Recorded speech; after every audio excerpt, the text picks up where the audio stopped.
વિદ્યાર્થી મિત્રો, મારી યુટ્યુબ ચેનલમાં તમારું હાર્દિક સ્વાગત છે. આજે આપણે ધોરણ 12ની અંદર પ્રકરણ 2ની અંદર ભાગીદારી પેઢીના વાર્ષિક હિસાબોમાં ઉદાહરણ નંબર 3 પેજ નંબર 51 ઉપર જોઈશું. મિત્રો, આ દાખલો પરીક્ષાની દ્રષ્ટિએ અગત્યનો છે અને એક બે વખત પૂછાઈ ગયેલું છે. તો ચાલો આપણે એ દાખલો જોઈએ. યશ અને જસની ભાગીદારી પેઢીઓ 31/3/17 રોજ પૂરા થતા વર્ષનું નીચે કાચું સરવૈયું આપેલું છે. એ કાચા સરવૈયા ઉપરથી આપણને 5 ખાતા બનાવવાના છે. એક ખાતું છે વેપાર ખાતું, બીજું નફા નુકસાન ખાતું, ત્રીજું નફા નુકસાન ફાળવણી ખાતું, ચોથું ભાગીદારોનું મૂડી ખાતું અને પાંચમું છે પાકું સરવૈયું. બરાબર છે મિત્રો? તો આપણે સૌથી પહેલાં ઉધાર બાકીઓ જોઈ લઈએ. આની અંદર ઉધાર બાકીની અંદર પહેલાં આવશે ઉપાડ. તો ઉપાડ યશનો છે 8,000 અને જસનો છે 4,000. તો આપણે મૂડી ખાતું બનાવેલું હોવાથી ઉપાડ મૂડી ખાતામાં જશે. તો ઉપાડ ખાતે 8,000 અને જસ ખાતે 4,000.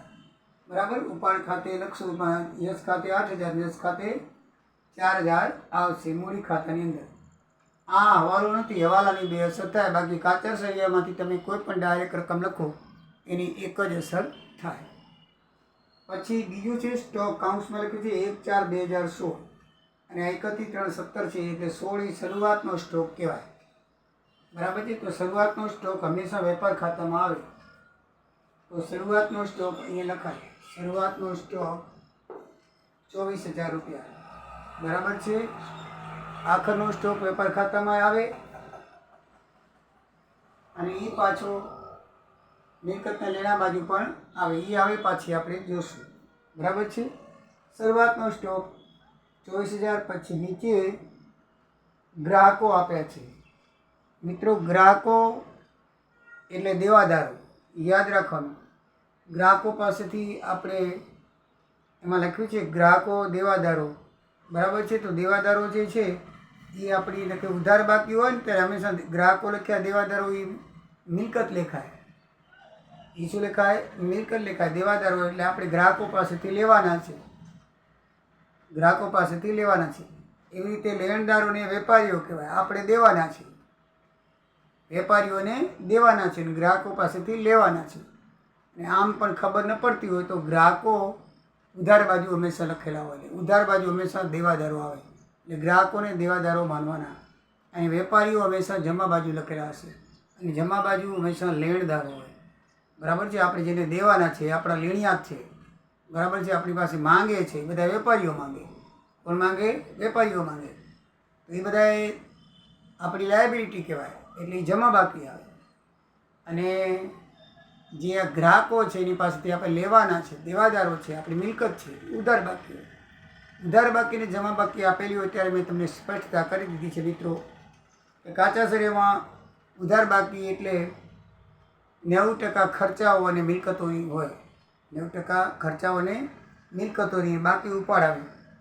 જ્યારે જમા બાકીની અંદર મૂડી ખાતા, લેણદારો અને આવક હોય. બધી શું હોય? આવક. બરાબર છે? આ બરાબર ધ્યાનમાં રાખવાનું. લાયબિલિટીઝ. તો ગ્રાહકો એટલે દેવાદારોની અંદર હવાલો છે. તો દેવાદારો લખાશે મિલકતને લેણા બાજુ અહીંયા. આ ગ્રાહકો. તો ગ્રાહકોની અંદર હવાલો હોવાથી આપણે 29,000 છે ઇનર કોલમમાં લખશું. બરાબર છે? તો એની અંદર ગાલખાદ અનામત કરવાની છે. લખ્યું છે કે ગ્રાહકોમાંથી 1,000 ગાલખાદ માની વળગતા 5% ગાલખાદ અનામત અને 2% દેવાદાર અનામત રાખો. એટલે 1,000 ગાલખાદ માંડી વાળવાની છે. એટલે આ 1000 ગાલખાદ હવાલાની માંડી વાળી એટલે કાઢી નાખી. એટલે 28,000 થઈ ગયા. બરાબર છે. માનીવાળી એટલે નુકસાન કહેવાય. એટલે અહીંયા આપણે પાછી બીજી અસર અહીંયા આપશે. આની ઘાલકા હવાલાની આ ઘાલકા છે ને કાચા સરિયામાં આપેલી છે 400 રૂપિયા. બરાબર છે. ઘાલકા કાચા સરિયાની આપેલી છે, એની અંદર હવાલાની ઉમેરી દેવાની. આ ઘાલકા તમારી અહીંયા 2 અસર થઈ ગઈ, 2 અસર આવી. ઘાલકા દવાની ત્યાં આવી અને ઘાલકા દવાલાની નફા નુકસાની ઉધાર બાજુ નુકસાન લાગ્યું. બરાબર છે. માડીવાળી 28,000 થયા. પછી 5% ઘાલખાદ અનામત કરી છે. તો ઘાલખાદ અનામત આના 5%, તો 10% થાય 2800. તો અડધા કરો 28,000 5%. કેટલા થાય? 1400 રૂપિયા. કેટલા થાય? 1400 રૂપિયા. એ અનામત કરવાની છે. એ પણ એનામાંથી બાદ થશે. 2600 આવ્યા. બરાબર છે. એની બીજી અસર ક્યાં આવશે? અહીંયા ઘાલખાદ અનામત હવાલા. બરાબર. કાચા સરવાની પછી હવાલાની ઉમેરતા જશે. આ બધી ઘાલખાદ અનામત તો ઉમેરાય નફા નુકસાન ખાતામાં, ને પછી કાચા સરવાની અનામત હોય ને બાદ કરે. એટલું યાદ રાખવાનું. ઘાલખાદની અંદર ઘાલખાદ અનામત હવાલાની હોય બધી ઉમેરાય, અને પછી કાચા સરિયામાં જે અનામત આપેલી હોય શું થાય? બાદ આવે. આ ઘાલખાદનો હવાલો ધ્યાનમાં રાખજો મિત્રો. એ આવશે ને આવશે. હજી પણ ફરીથી કહી દઉં છું કે ઘાલખાદ કાચા સરિયામાં આપેલી હોય એની અંદર હવાલાની ઘાલખાદ અનામત કે ઘાલખાદ ઉમેરી જવાનું, અને છેલ્લે પછી ઘાલખાદ કાચા સરિયાની આપેલી હોય બાદ કરીને આઉટ કોલમમાં લખવાની. બરાબર છે. પછી લખ્યું છે મિત્રો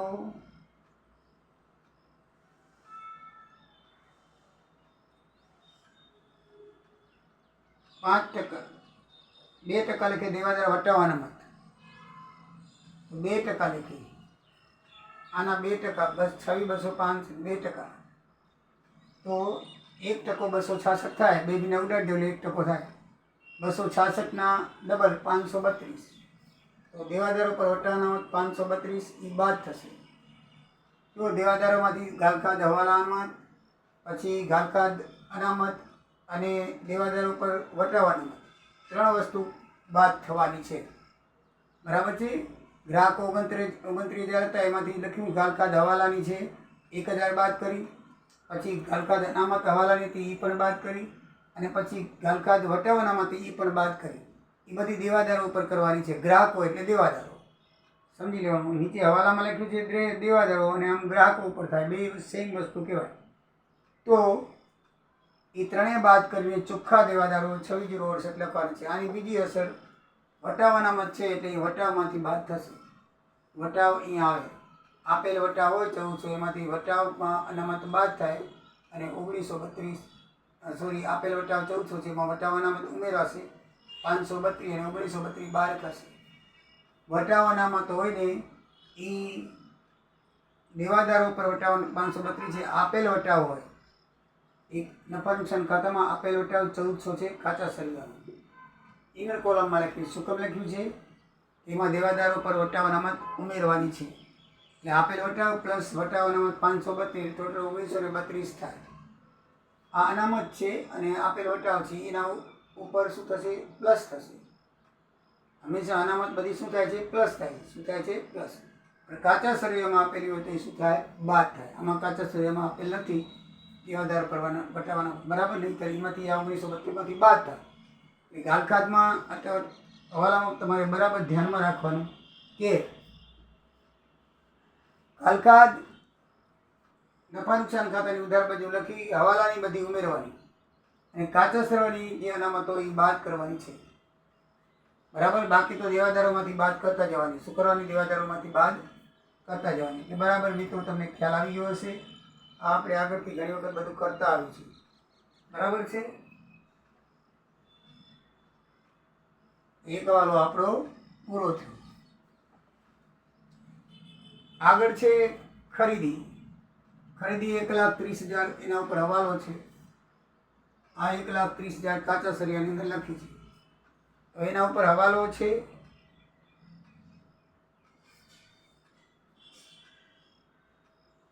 નીચે લખ્યું છે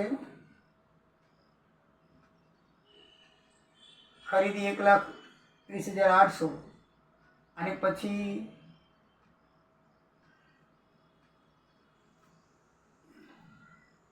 ખરીદ પરત લખ્યું છે.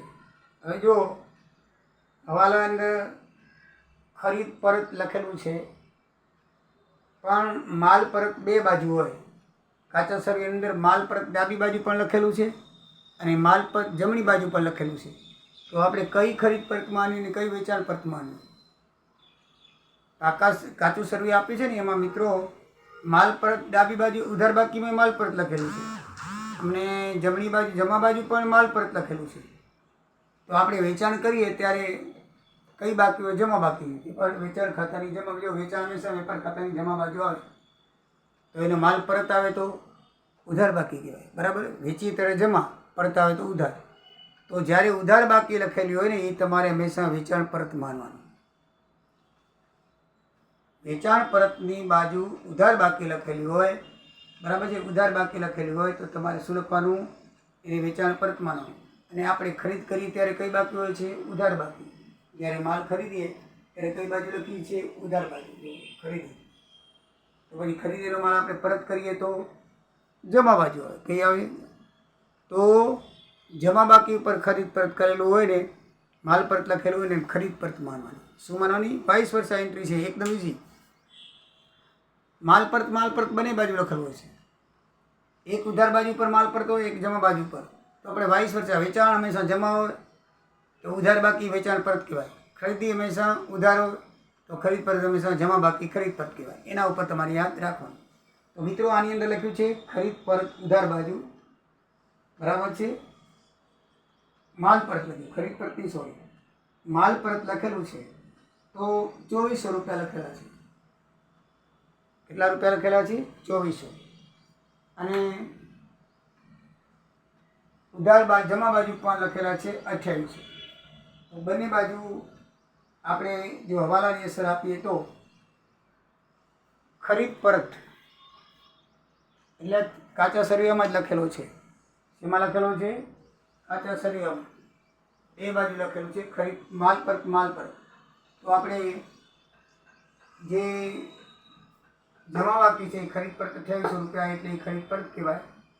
એ વેચાણમાંથી બાદ કરશું અને 1,28,000 રૂપિયા આવશે. જ્યારે ઉધાર બાકી છે એ વેચાણમાંથી બાદ થશે. આ વેચાણ આપણે 2,04,000 આપણને આપેલું છે કાચા સર્વેની અંદર, એમાંથી વેચાણ પરત બાદ થશે. જે જમા બાકી આપેલી છે માલ પરતની એ શું થશે? બાદ થશે. 1,28,000 લખાણ. સમજ્યા મિત્રો? ખરીદી આપણને આપી છે 1,30,800 અને વેચાણ આપ્યું છે 2,04,000. સામે આપણને એન્ટ્રી આપી છે માલ પરત ઉધાર બાકી અને જમા બાકી. તો માલ પરત ઉધાર બાકી, બરાબર છે. તો ઉધાર બાકી એટલે વેચાણ પરત અને જમા બાકી એટલે ખરીદ પરત, બરાબર છે. તો બંને બાજુના આંકડાઓ બાદ કરી, આમાં વેચાણ પરત બાદ કરી આઉટ કોલમ 200-600 લખ્યું એ નથી. આની અંદર એક હજી હવાલો બાકી છે એ આપણે આવે એટલે જોઈ લઈએ. એટલે ઇનર કોલમમાં લખ્યું છે મજૂરી 2,000 રૂપિયા. તો મજૂરી 2,000 રૂપિયા છે, ઇનર કોલમમાં છે. નીચે હવાલો છે અગાઉથી ચૂકવેલ મજૂરી આપણને 400 રૂપિયા આપેલી છે. તો અગાઉથી ચૂકવેલ મજૂરી બાદ થશે અને 1600 આઉટ કોલમમાં થશે. અને અગાઉથી ચૂકવેલી મજૂરી છે, બરાબર છે, એ આપણે કાચા સરિયામાં 400 રૂપિયા શું કર્યા? બાદ 1600. અને અગાઉથી ચૂકેલ મજૂરી હોય તે આપણું શું કહેવાય? લાયબિલિટી કહેવાય, બરાબર છે. અગાઉથી ચૂકવેલ મજૂરી તો એ અહીં કઈ બાજુ આવશે? મિલકતને લેણા બાજુ. અગાઉથી ચૂકવેલ મજૂરી 400 રૂપિયા, બરાબર છે. લાયબિલિટી નહીં પણ આપણી સામેવાળાની લાયબિલિટી કહેવાય, આપણી તો મિલકત કહેવાય. કારણ કે આપણે એનામાંથી માંગી જ્યાં સુધી મજૂરી લેવા ના આવે ત્યાં સુધી આપણી મિલકત દેખાય. એટલે અગાઉથી ચૂકવેલી મજૂરી મિલકતને લેણા બાજુ આવશે, બરાબર. અગાઉથી કોઈ પણ ચૂકવેલું હોય બરાબર છે, એ હંમેશા મિલકતને લેણા બાજુ આવે અને અગાઉથી મળેલ હોય એ હંમેશા મૂડીને દેવા બાજુ આવે. આટલું યાદ રાખજો. અગાઉથી ચૂકવેલ કોઈ પણ વસ્તુ હોય તો એ શું આવશે? મિલકતના લેણા બાજુ. કારણ કે આપણે અગાઉથી ચૂકવી દીધા છે, જે આપણે મિલકત કહેવાય, ચૂકવાના નથી. અને અગાઉથી મળેલ એટલે ભવિષ્યમાં કોઈકને દેવાના છે, આપણે ભવિષ્યમાં કોઈકને આપવાના છે. એટલે અગાઉથી મળેલી હંમેશા મૂડી લઈને દેવા બાજુ લખવાનું અને અગાઉથી ચૂકવેલ હંમેશા મિલકતને લેણા બાજુ. એટલે તમારે કોઈ માથાકૂટ ન થાય. ક્લિયર વાત થઈ ગઈ. બરાબર છે. એટલે અગાઉથી ચૂકેલ મજૂરી જે છે એ મૂળ મજૂરીમાંથી બાદ થાય એટલે 1600 અને એ આપણું અગાઉથી ચૂકેલ મજૂરી 400 રૂપિયા મિલકતને લેણા બાજુ આવશે. પછી છે લેણી ઊંડી 6000 રૂપિયા. તો લેણી ઊંડી 6000 રૂપિયા છે, એમાં કોઈ છે જ નહીં એટલે મિલકત કહેવાય આપણી. આ લેણી ઊંડી 6000 રૂપિયા લખી નાખવાના. બરાબર, કોઈ હવાલો છે નહીં એટલે હું અહીંયા તમને ટીક કરતો જાઉં છું. બરાબર છે. 6% રોકાણો 1416. 6% રોકાણો એ આપણે મિલકત કહેવાય. આપણે મિત્રો રોકાણો આવે એટલે એનું વ્યાજ હોય. એનું વ્યાજ હવાલામાં નથી પણ 6%ના કીધા છે. તો રોકાણોનો હવાલો કેવી રીતે આવે? તો મિલકતો જો રોકાણો 6% આપી દીધું છે, નીચે કાંઈ હવાલામાં પણ નહીં લખેલે પણ કૌંસમાં 6% લખ્યા છે. એટલે રોકાણો પર વ્યાજ હંમેશા ડ્યુ થાય ને થાય. હવે 6% લેખે લખવું હોય તો રોકાણોના વ્યાજના 6% કેટલા થાય? તો કૌંસમાં લખેલું છે 1416 એટલે 12 માસનું થાય. 1416 થી 31/3/17 એ 12 મહિનાનું તમારે 6% લેખે 10,000નું લખવાનું છે. તો આપણે PRN છેદમાં 100 કરીએ.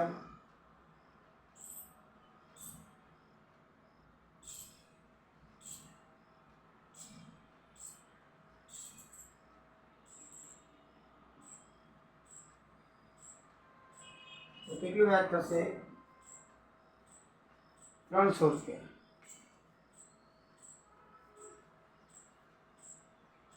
જો 6 રોકાણોનું વ્યાજ છે 10,000 રૂપિયા ગુણ્યા 6.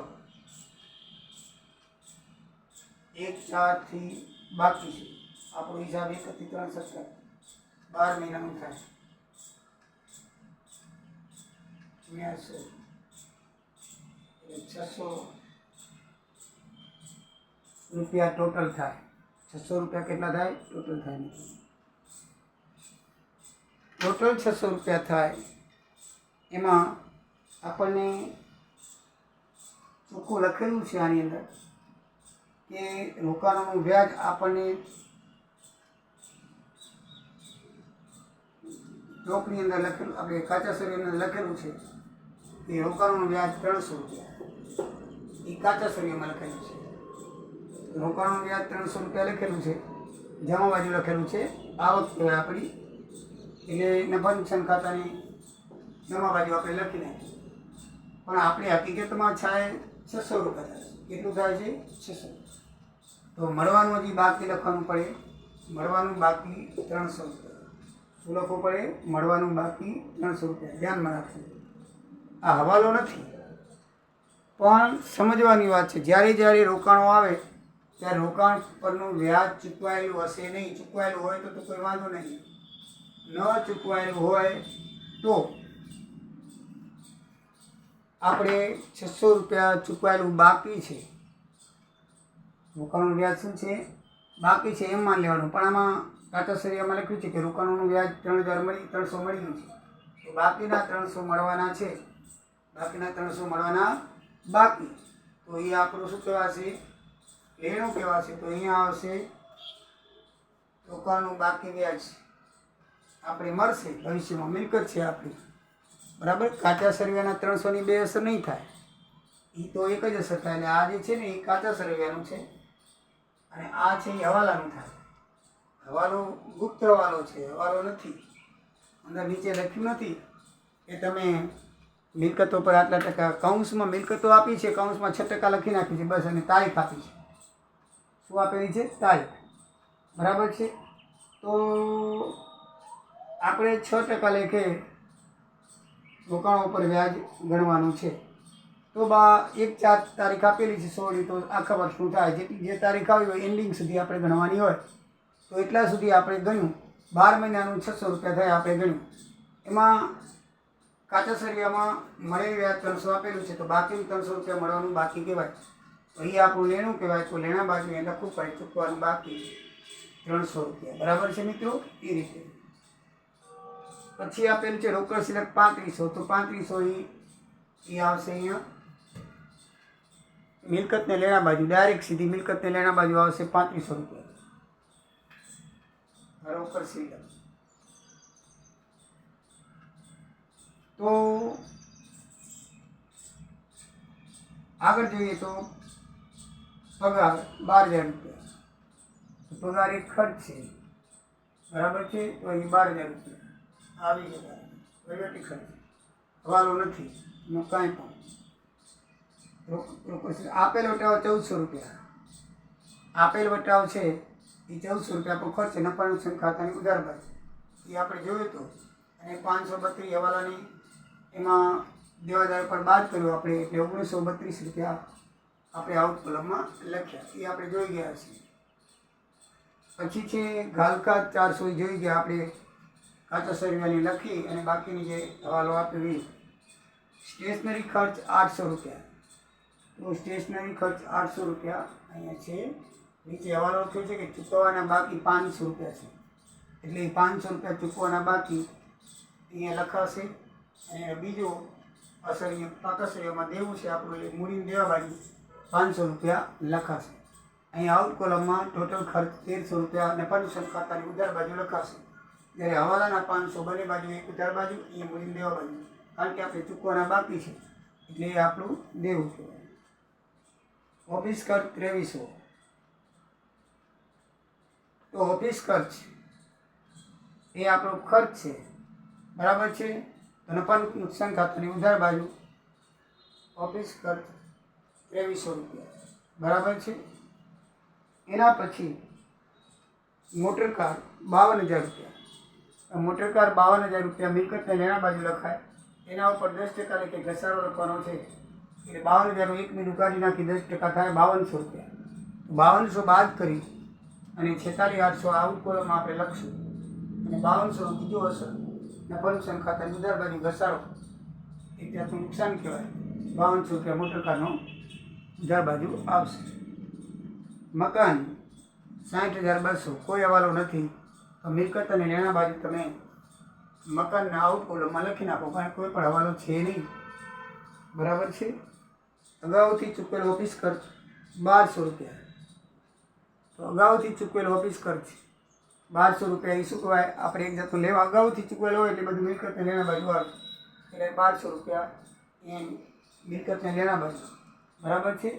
અગાઉથી ચૂકવેલ ખર્ચ. મિત્રો હવે આગળ ઉધાર બાકી પૂરી થઈ ગઈ. હવે જમા બાકી જોઈએ તો મૂડી ખાતા 50,000 ને 40,000. તો ભાગીદારની મૂડી ખાતામાં અહીંયા તમે 50,000 ને 40,000, જેમ આપણે ઉપર લખ્યા હતા ઉધાર બાજુ, એમ મૂડી જમા બાજુ આવશે. પછી ઉપાડ પર વ્યાજ લખવાનું છે. મૂડી પર 5% અને ઉપાડ પર 10%. મૂડી પર 5% અને ઉપાડ પર 10%. ઉપાડ કરે, ઉપાડને 31 માર્ચ 2017 કરેલો છે. કેટલો કરેલો છે? 31 માર્ચ. હા, 31 તારીખ લખેલી છે.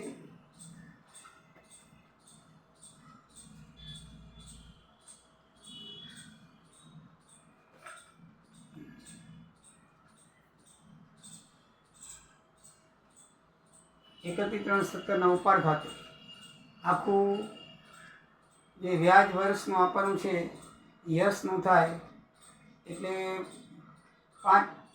10% લેખે થાય. તો 10% લેખે વ્યાજ ગણી તો 10% વ્યાજ છે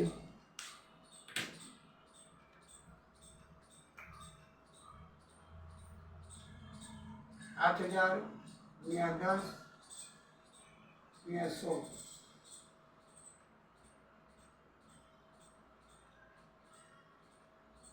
બરાબર છે। તો 8,000નું મૂડી પર વ્યાજ 10% લેખે આખા વર્ષનું કરીએ તો 800 રૂપિયા થાય। કેટલું થાય? 800 રૂપિયા। તો મિત્રો એની ઉપાડની તારીખ 8,000 ને 4,000 છે। ઉપાડ મૂડી પર 10% લેખે વ્યાજ ગણવાનું છે। તો એનું ઉપાડ પર વ્યાજ 8,000 અને 4,000 બે છે। તો ટોટલ વ્યાજ એનું 12 મહિનાનું 800 રૂપિયા થાય। તો 6 મહિનાનું કેટલું થાય? 400 રૂપિયા। 800 8,000 10 ગુણ્યા 6 100 ગુણ્યા 12 બરાબર છે। 6 મહિનાનું કેટલું? 400 અને બીજાનું 6 મહિનાનું કેટલું થશે? 200। એને ઉપાડ તારીખ 8,000 ને 4,000 આપેલા છે। નીચે એની તારીખ આપણને આપેલી નથી। તો ઉપાડ પરનું જે વ્યાજ છે એ 6 મહિનાનું લખ્યું છે। કેટલા મહિનાનું લખ્યું છે? 6 મહિનાનું। તો એની તારીખ એને આપવી જોઈએ, પણ દાખલામાં ઉદાહરણની અંદર 12 મહિનાનું વ્યાજ લખી તો મિત્રો ઉપાડ પર 10% ને મૂડી પર 5% લખ્યું છે। એમાં ઊંધું લખાઈ ગયું છે। મૂડી પર કેટલું છે? મૂડી આપી છે 5%, તો એનો 10% લેખે 5,000 થાય। મૂડી પર બરાબર છે। આખા વર્ષનું વ્યાજ જો મૂડી પર 10% લેખે એટલે 10% એટલે 5,000, એનું છે 5%, આનું છે 10%। તો ઉપાડ પર 10, મૂડી પર 5% લખ્યું છે, તો મૂડી પર 5% બરાબર છે 10% 5,000 થાય, તો 5% 2,500 થાય। વ્યાજ છે એ 10% 4,000 તો 5% 2,000 થાય। જ્યારે ઉપાડ પર 10% 6 માસનું વ્યાજ ગણવાનું છે એમ કીધું છે, 12 મહિના નથી ગણવાનું। એટલે 10 મહિનાનું 12 મહિનાનું 800 થાય તો 6 મહિનાનું 400 અને અહીંયા 400 થાય તો એનું થશે 200 એમ કીધું છે કે 6 મહિનાનું। તારીખ નથી આપી, પણ હવાલામાં લખ્યું છે કે ઉપાડ પર વ્યાજ 10%નું 6 માસનું ગણો। કેટલા માસનું ગણો? 6 માસનું।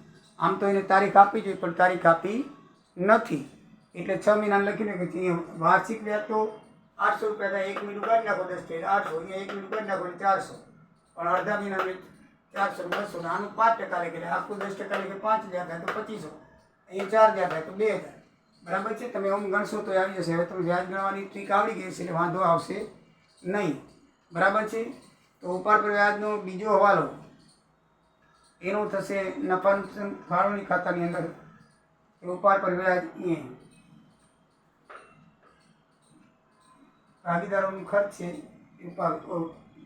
એટલે 400 ને 200 એ થશે, બરાબર છે। અને ઉપાડ પરનું વ્યાજ ભાગીદારોના મૂડી ખાતામાં એનો ખર્ચ હોવાથી અહીંયા આવશે, અને ધંધાની આવક હોવાથી 400 ને 200 જમા બાજુ લખાશે। એવી રીતે મૂડી પર વ્યાજ એ ધંધાનો ખર્ચ હોવાથી એ ધંધાની આવક હોવાથી 2,500 ને 200 એ 2,000 અહીંયા જમા બાજુ લખાશે મૂડી ખાતાની અંદર, અને ભાગીદારોની વ્યાજ એની ખર્ચ હોવાથી 2,500 ને 245 રૂપિયા અહીંયા ઉત્તર થશે, બરાબર। મૂડી પર વ્યાજ ધંધાનું ખર્ચ છે, બરાબર છે। એટલે મૂડી ખાતાની અંદર નફા નુકસાન ખાતાની અંદર ઉધાર બાજુ આવશે, અને ભાગીદારના મૂડી ખાતાની અંદર એની આવક હોવાથી જમા બાજુ આવશે. બરાબર છે? સમજી ગયા ને મિત્રો? મૂડી પર વ્યાજ, મૂડી કોને રૂપે? ભાગીદારો. એટલે ભાગીદારો પર મૂડી પર વ્યાજ આવે, ભાગીદારોનું મૂડી ખાતામાં જમા થાય અને આપણું નફા નુકસાન ખાતું છે ધંધાનો ખર્ચ કહેવાય. એટલે શું થશે? ઉધાર પાછળ. અને એવી રીતે સામું ઉપાડ છે. ઉપાડ છે એ ભાગીદારોનો ખર્ચ કહેવાય, એટલે એના ખાતાની અંદર ઉધાર બાજુ આવશે.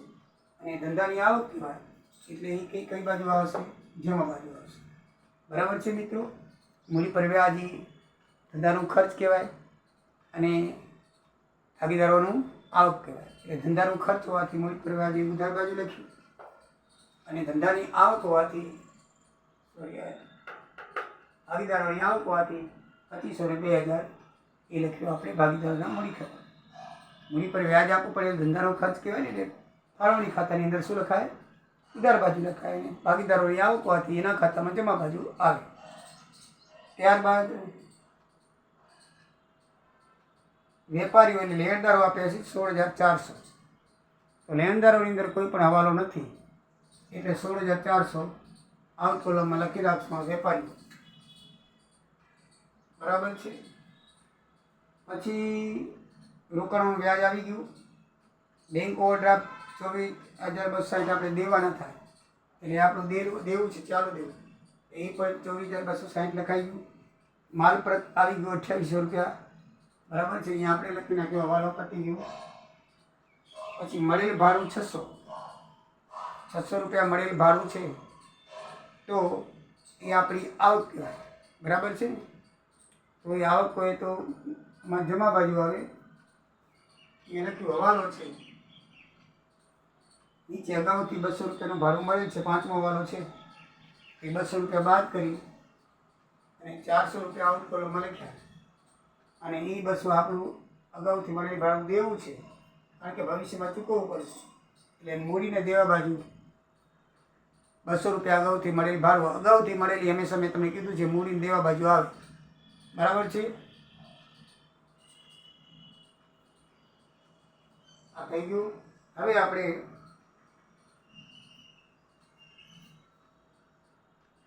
મળેલ વટાવ 400. તો મળેલ વટાવ 400 છે, એ આપણે આવક કહેવાય. નફા નુકસાન ખાતાની જમા બાજુ લખાય. અને નીચે મળવાનું બાકી 40 રૂપિયા લખ્યું છે, તો 40 રૂપિયા ઉમેરી દેવાનું. મળવાનું બાકી છે એટલે આવક કરવામાં 440. અહીંયા મળવાનું બાકી છે એ આપણે મિલકત કહેવાય, એટલે મિલકત અને નાણાં બાજુ મળવાનું બાકી લખી નાખ્યું છે. બરાબર મિત્રો? પછી છે ગાલકા અનામત 2000. એના વિશે આપણે બધું થઈ ગયું. ઉપાડથી ગયેલ માલ 740. ઉપાડથી ગયેલ માલ છે એ અંદર હવાલો હતો, એ વેપાર ખાતાની અંદર જમા બાજુ જશે. અને પછી આઉટ કોલમની અંદર હજી વાર લાગશે. 170 260 છે, એટલે 740 ઉપાડથી ગયેલો માલ. બરાબર છે? તો 740 ઉપાડથી ગયેલો માલ, એનો આપણે એક હવાલો દેશું, વેચાણ ખાતામાંથી બાદ કરશું, ઉપાડ ગયેલ ખરીદીમાંથી બાદ કરશું 740. પણ એ ઉપાડ તરીકે ગયેલો છે ને, એટલે એ આમાં ઉપાડના ખાતામાં નહીં આવે. જો માલ તમને એમ થાય કે એને ઉપાડ તરીકે લખી નાખી, પણ ઉપાડ તરીકે મિત્રો નહીં આવે, એ ઉપાડ તરીકે નહીં આવે. બરાબર છે? તો 740 છે એ ઉપાડથી ગયેલો માલ છે. આમ તો જો ડાયરેક્ટ આપણે કીધું કે માલ ખાતે માલ ઉપાડ્યો, તો આપણે એને ઉપાડ ખાતે લખી શકીએ. બરાબર છે? પણ માલ છે, તો માલ છે તો એ આપણને ખરીદી આપેલી છે, એમાંથી આપણે બાદ કરી શકીએ. જો ખરીદીને ના આપેલું હોય, આપણે વેપાર ખાતું ના આપેલું હોય અને એમ જ નીચે લખેલું હવાલામાં કે ઉપાડથી ગયેલ માલ, તો એ ઉપાડ છે એ ભાગીદારોની ઉપાડ ખાતે લખાય. બરાબર છે? તો ઉપાડથી ગયેલ માલ 740 છે, એ કાચા સર્વેની અંદર લખેલું છે. ખાલી હવાલાની અંદર આપેલું હોય તો કઈ રીતે ઉપાડથી ગયો છે એ ખબર નથી, કોણ લઈ ગયું છે એ ખબર નથી. બરાબર છે? ભાગીદારોનું નામ આપ્યું તો ઉપાડ ખાતે લખાય. આમાં તો ઉપાડ ખાતે ગયેલો માલ, એટલે જો ઉપાડ ખાતે ગયેલો માલ છે એ કાચા સર્વેની અંદર આપેલો છે. કાચા સર્વેની અંદર આપેલો એટલે ખાલી ફક્ત એ વેચાણમાંથી જ બાદ કરવાનો થાય. શેમાંથી બાદ કરવાનું થાય? ખાલી વેચાણમાંથી બાદ કરવાનું થાય. બરાબર છે. ભાગીદારો જો ઉપાડ લીધો હોય તો આપણે લખાય, નહીં તો લખાતો નથી. ધ્યાન રાખજો. એટલે ખાલી ઉપાડથી ગયેલ માલ લખેલ છે તે કાચા સરવૈયામાં લખેલું છે. બરાબર છે. એટલે એ 740 ખરીદીમાંથી બાદ થશે. બાકી બીજી અસર એની ક્યાંય નહીં આવે, કારણ કે કાચા સરવૈયામાં આપણને આપેલું છે. માટે હવાલામાં તો બીજી અસર આવત ભાગીદારોના ખાતે, બરાબર, પણ આમાં આવશે નહીં. પછી ચૂકવાની બાકી મજૂરી 500 રૂપિયા છે, તો એ આપણો હવાલો થઈ ગયો છે. ચૂકવાની બાકી મજૂરી છે એ કાચા સરવૈયામાં લખેલું છે, એટલે હવાલો નથી. સ્ટેશનરી બાકી મજૂરી છે, ચૂકવાની બાકી 500 રૂપિયા આપણે દેવાના હોય, મૂડી અને દેવા બાજુ આવશે. કાચા સરવૈયાની છે. એટલે હવે હવાલાની અંદર જો જોઈએ તો 2000નો માલ બળી ગયો, જેમાં વીમા કંપનીએ 80% દાવો મંજૂર કર્યો, તો 2000નો માલ બળી ગયો છે, તો આ ખરીદીમાંથી બાદ થાય. 2000નો માલ બળી ગયો. ધ્યાન રાખજો, બળી ગયેલો માલ વીમા કંપનીએ જો મંજૂર કરે ને 3 અસર થાય. કેટલી અસર થાય છે? 3. આ 3 અસરવાળો હવાલો છે. જ્યારે પણ બળી ગયેલો માલ આવે ને વીમા કંપની સાથે હોય, બળી ગયેલો ખાલી માલ હોય તો 2 અસર થાય. એકની બાદ ખરીદીમાંથી બાદ થાય, નફા નુકસાનમાં આવે. પણ પછી આપણને રકમ મળી હોય ને તો એ મળવાની બાકી છે, એટલે આપણું લેણું છે. એટલે વીમા કંપની ખાતે એ આપણે મિલકતને લેણા બાજુ પણ આપણે લખવું પડે. આમાં 3 અસર થાય. કેટલી અસર થાય? પહેલું ક્યાં અસર આવી? તો આગથી બળી ગયેલો માલ એ આપણે ખરીદીમાંથી બાદ કરી દે. હવે ચોખ્ખી ખરીદી આપણે છે એ આપણે શું કરશું? 1,25,260 બારે લખશું. પછી 2000થી મળી, એમાં કંપનીમાં દાવો 80% મંજૂર કર્યો, બરાબર છે. એટલે 180 રૂપિયા મંજૂર થયો, એટલે 400 રૂપિયા નુકસાન થયું, બરાબર ને. 80% એટલે 400, એટલે 1600 રૂપિયા થાય. 2080% કરો એટલે 1600 રૂપિયા થાય, 400 નુકસાન થયું. તો એ નુકસાન જે 400 રૂપિયા થયું એ આગથી નુકસાન નફા નુકસાન થાય, ઉધાર બાજુ આવશે. અને ચૂકવાના બાકી હતા તે હજી મળ્યા નથી આપણે વીમા કંપની પાસે, એટલે આપણે લેણા માંગ્યું, તો વીમા કંપની ખાતે 1600 રૂપિયા એ આપણે મિલકતને લેણા બાજુ લખશું. એ તો ધ્યાન રાખજો, એમાં 3 અસર થશે. બળી ગયેલો માલ એ ખરીદીમાંથી બાદ કરવાનો થાય, નુકસાન જેટલું થયું એ નફા નુકસાન ખાતાની ઉધાર બાજુ લખવાનું થાય, અને કંપની પાસેથી મળવાના બાકી છે એ મિલકત અને લેણા બાજુ લખાય. સમજાયું મિત્રો? એમાં 3 અસર થશે. પછી જસને તેનું કમિશન બાદ કર્યો 10% કમિશન આપવાનું છે. 10% કમિશન આપવાનું છે, બરાબર છે. તો 10% કમિશન આપવાનું છે. તો કમિશન બાદ કર્યા પહેલાં એટલે આપણે હંમેશા કીધેલું છે, કમિશન બાદ કર્યા પહેલાંનું કે પછીનું એવું હોય ત્યારે આપણે 110 લખીએ છીએ, અને ખાલી કમિશન લખ્યું હોય તો 100 લખીએ છીએ. એટલે 10 નીચે 110 લખીને કમિશનની ગણતરી 36,348 નફો થાય છે.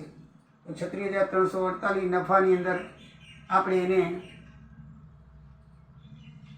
બરાબર છે, 36,348, તો એ આ બેનું નફા નુકસાન ફાળવણી ખાતું છે.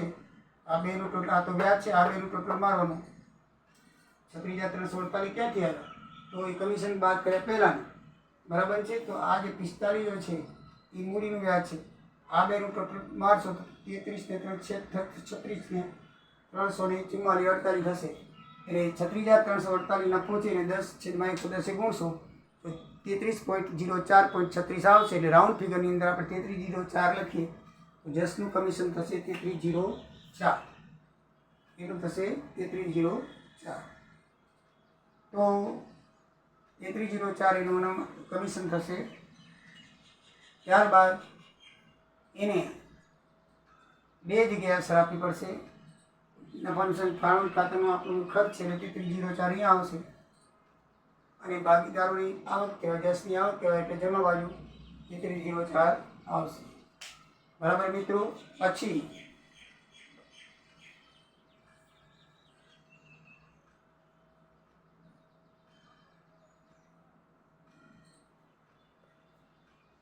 પછી જો આગળ લઈએ તો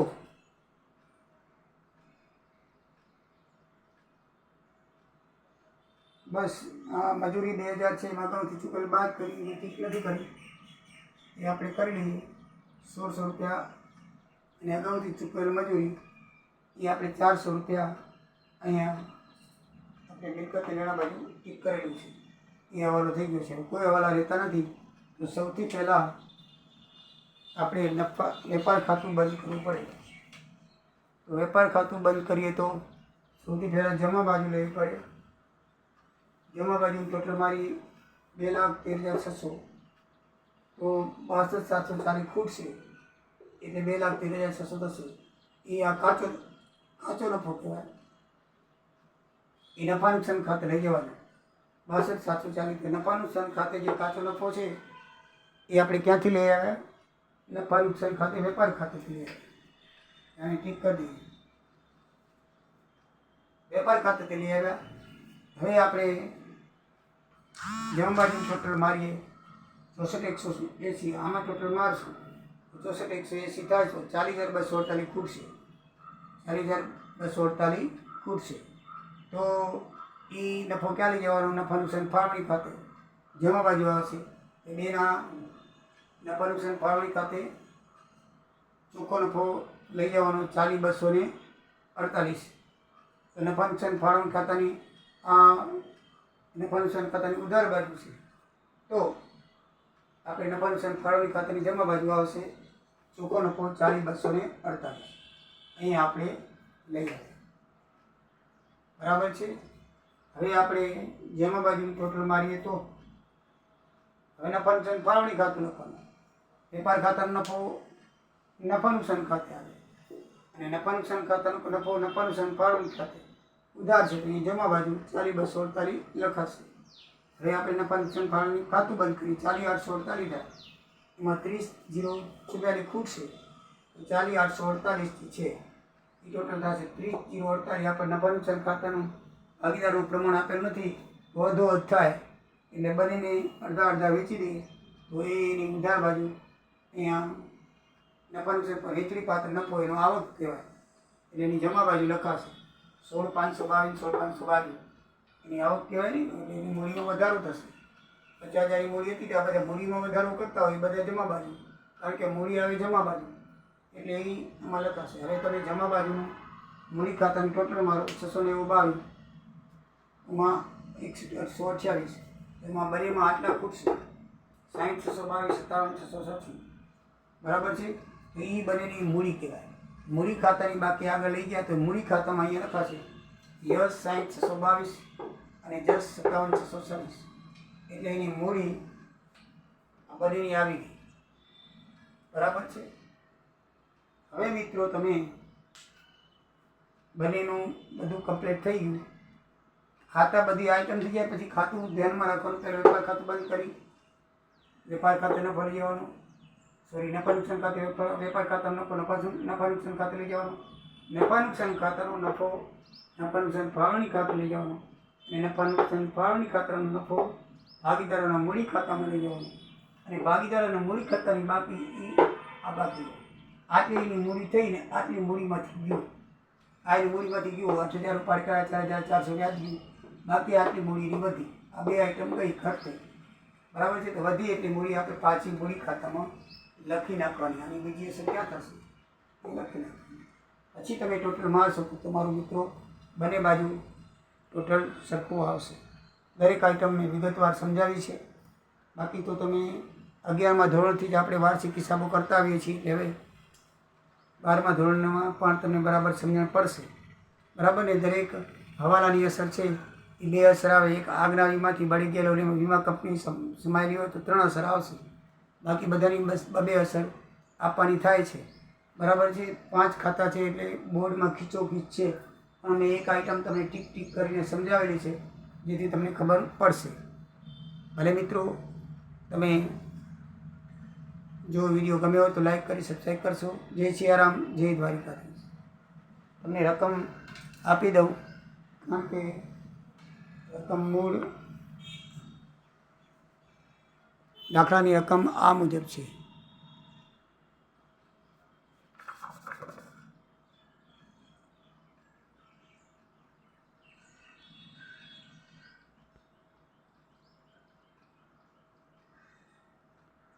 આ મુજબ છે મિત્રો પેઢીનું ખાતું સરવૈયું.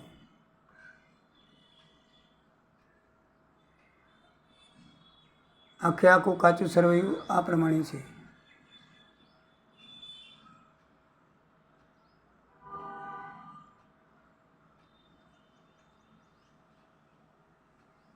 પછી એના હવાલા છે આ.